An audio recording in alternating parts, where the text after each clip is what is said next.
तो आज हम लोग एक बहुत इंपॉर्टेंट चीज पे बात करेंगे, सीबीसी। किस पे? सीबीसी। जब भी मरीज आता है तो हम कहते हैं सीबीसी करा लो, ठीक, कंप्लीट ब्लड काउंट। तो कंप्लीट ब्लड काउंट क्या होता है और क्यों कराते हैं, आज हम इस पे बात करेंगे। तो ये सीबीसी की रिपोर्ट है। किसकी रिपोर्ट है? सीबीसी। तो इसमें हम देखते हैं हीमोग्लोबिन, देखते हैं कुछ पैरामीटर्स और होते हैं जो एमसीवी है, एमसीएच वैल्यूज होती है, टीएलसी और डीएलसी की वैल्यू होती है, प्लेटलेट की वैल्यू होती है। तो आज हम लोग एक एक करके समझेंगे कि सीबीसी का रेलिवेंस क्या है। तो सीबीसी में तीन बातें पता लगी। पहला आरबीसी, रेड ब्लड काउंट। क्या चीज? रेड ब्लड काउंट, जो हमारी हीमोग्लोबिन वगैरह के बारे में बताता है। दूसरी चीज पता लगी डब्ल्यूबीसी। क्या पता लगी? WBC, white blood count. White blood count हमारा टीएलसी और डीएलसी यानी कि टोटल ल्यूकोसाइट काउंट और डिफरेंशियल ल्यूकोसाइट काउंट पे बताता है। तीसरी चीज होती है प्लेटलेट। क्या होती है? प्लेटलेट के बारे में हमको बताता है। तो पहली चीज अगर हम बात करें तो रेड ब्लड सेल्स की बात करते हैं। तो सीबीसी की रिपोर्ट में सबसे पहले हमें देखना होता है कि हमारा हीमोग्लोबिन कितना है। हीमोग्लोबिन अगर पुरुष है तो 13 से 17 होना चाहिए। कितना? 13 से 17। अगर महिला है तो होना चाहिए 12 से 15। 12 से 15। तो अगर हमारा हीमोग्लोबिन कम है तो उसको कहा जाएगा एनीमिया। क्या कहेंगे? खून की कमी को क्या कहेंगे? अगर खून ज्यादा है, अगर खून 17 से ज्यादा है, 17.5 से ज्यादा है, तो उसको क्या कहेंगे? पॉलीसाइथीमिया। क्या कहेंगे?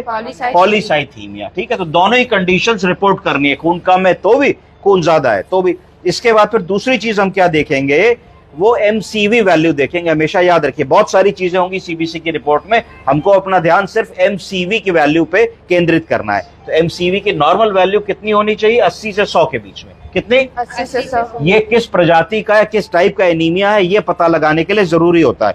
तो अगर एमसीवी की वैल्यू 80 से कम है तो उसको कहा जाएगा माइक्रोसिटिक एनीमिया। क्या कहा जाएगा?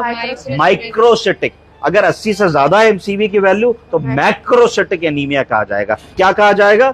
Macrocytic anaemia. और अगर 80 से 100 के बीच में है तो नॉर्मोसिटिक एनीमिया कहा जाएगा। सब ठीक हो गई? अब आप हट जाएगा तो उसको नॉर्मोसिटिक एनीमिया कहा जाएगा। आप समझ गए कि नहीं समझे? अब बारी आती है डब्ल्यूबीसी। डब्ल्यूबीसी का मतलब है व्हाइट ब्लड सेल्स। तो व्हाइट ब्लड सेल्स नॉर्मली 4 से 10 हजार होते हैं। कितने होते हैं? 4 से 10 हजार। तो अगर 4 से 10 हजार से ज्यादा है तो उसको क्या कहा जाएगा?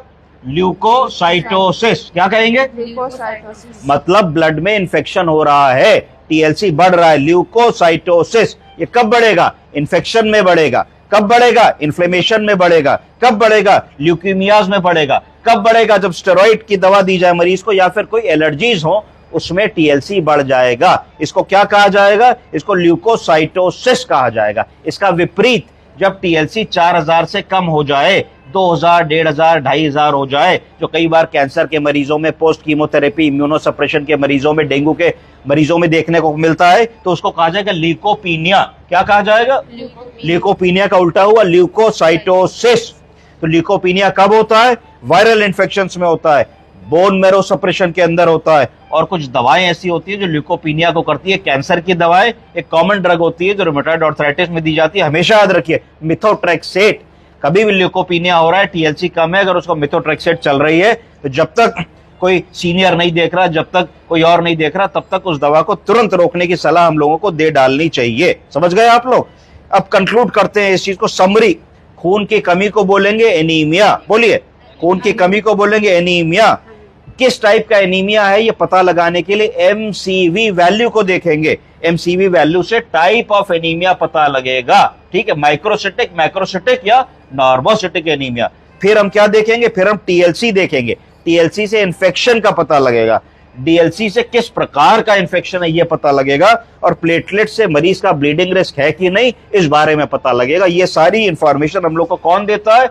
सीबीसी की रिपोर्ट देती है। अब अगर एनीमिया की बात करेंगे तो किस प्रकार का एनीमिया है ये खोजना पड़ेगा। सबसे कॉमन एनीमिया होता है आयरन डेफिशिएंसी की वजह से। तो देखना पड़ेगा कि आयरन डेफिशिएंसी एनीमिया तो नहीं है, दूसरा थैलीसीमिया तो नहीं है, B12 की कमी तो नहीं है, फॉलिक एसिड की कमी तो नहीं है, एल्कोहलिक्स में खून की कमी हो जाती है तो एल्कोहल की हिस्ट्री तो नहीं है, क्रोनिक किडनी डिजीज में खून की कमी हो जाती है तो सीकेडी का तो मरीज नहीं है, उसकी डायलिसिस तो नहीं होती, उसका यूरिया क्रिएटिनिन तो नहीं बढ़ा है। इन चीजों को हम लोग देखेंगे। कोई एक्यूट ब्लड लॉस तो नहीं है, प्लस कोई पेशेंट्स को क्रोनिक इलनेसेस होती हैं, क्रोनिक इलनेसेस में भी एनीमिया हो जाता है, तो anaemia of the chronic diseases के बारे में भी हम लोग देखने की कोशिश करेंगे।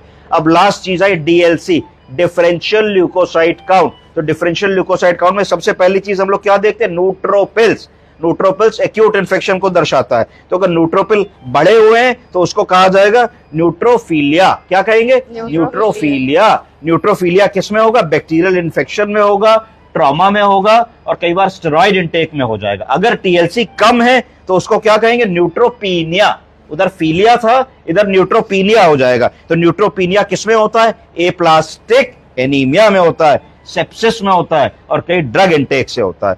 फिर न्यूट्रोफिल्स के बाद क्या देखते हैं, लिम्फोसाइट्स। क्या देखते हैं, लिम्फोसाइट्स। तो लिम्फोसाइटोसिस, अगर लिम्फोसाइट्स बड़े हैं तो उसको लिम्फोसाइटोसिस कहोगे। ये कब बढ़ते हैं, ये वायरल इंफेक्शन में बढ़ते हैं, टीबी में बढ़ते हैं और ब्लड कैंसर में बढ़ते हैं। इसको CALL भी कहा जा सकता है। अगर जो है लिम्फोसाइट्स कम हो जाएंगे तो उसको कहा जाएगा न्यूट्रोपीनिया। न्यूट्रोपीनिया, ठीक है, ये किसी ड्रग्स के कारण न्यूट्रोपीनिया होता है। स्नोफिल्स हम लोग जानते हैं एलर्जिक कंडीशन में बढ़ते हैं, उसको स्नोफिलिया कहा जाता है। और हम जानते हैं कि क्रोनिक कंडीशंस में ये लॉन्ग टर्म बढ़े रहते हैं। मोनोसाइट्स और बेसोफिल्स भी कई क्रोनिक कंडीशंस में बढ़ जाते हैं।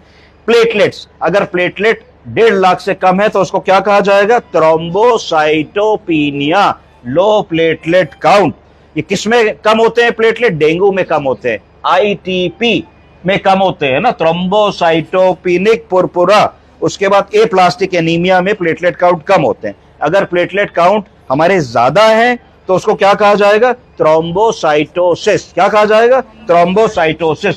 ये भी किसी प्रकार के कैंसर्स में, सर्टेन मेलिग्नेंसीज में बढ़ जाते हैं। रेड फ्लैग क्या है, CBC की रिपोर्ट देखी तो कब हड़बड़ाओगे, तब हड़बड़ाओगे जब हीमोग्लोबिन 6 से कम आएगा।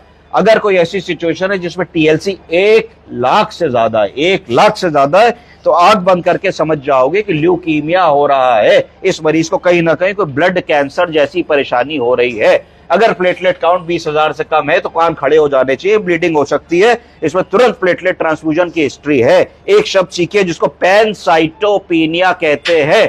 पैनसाइटोपीनिया में तीनों चीजें कम हो जाएंगी, TLC भी कम हो जाएगा, DLC भी कम हो जाएगा, RBC भी कम हो जाएंगे, प्लेटलेट भी कम हो जाएंगे। अगर ऐसी बात होती है तो इसका मतलब हमारे मरीज को बोन मैरो सप्रेशन हो रहा है, सीवियर बोन मैरो सप्रेशन है।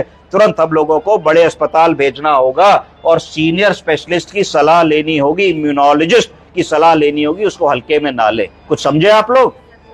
माता जी अब बताओ क्या हुआ? हाँ, हटवा रहे, खोलो बेटे, बंद करो।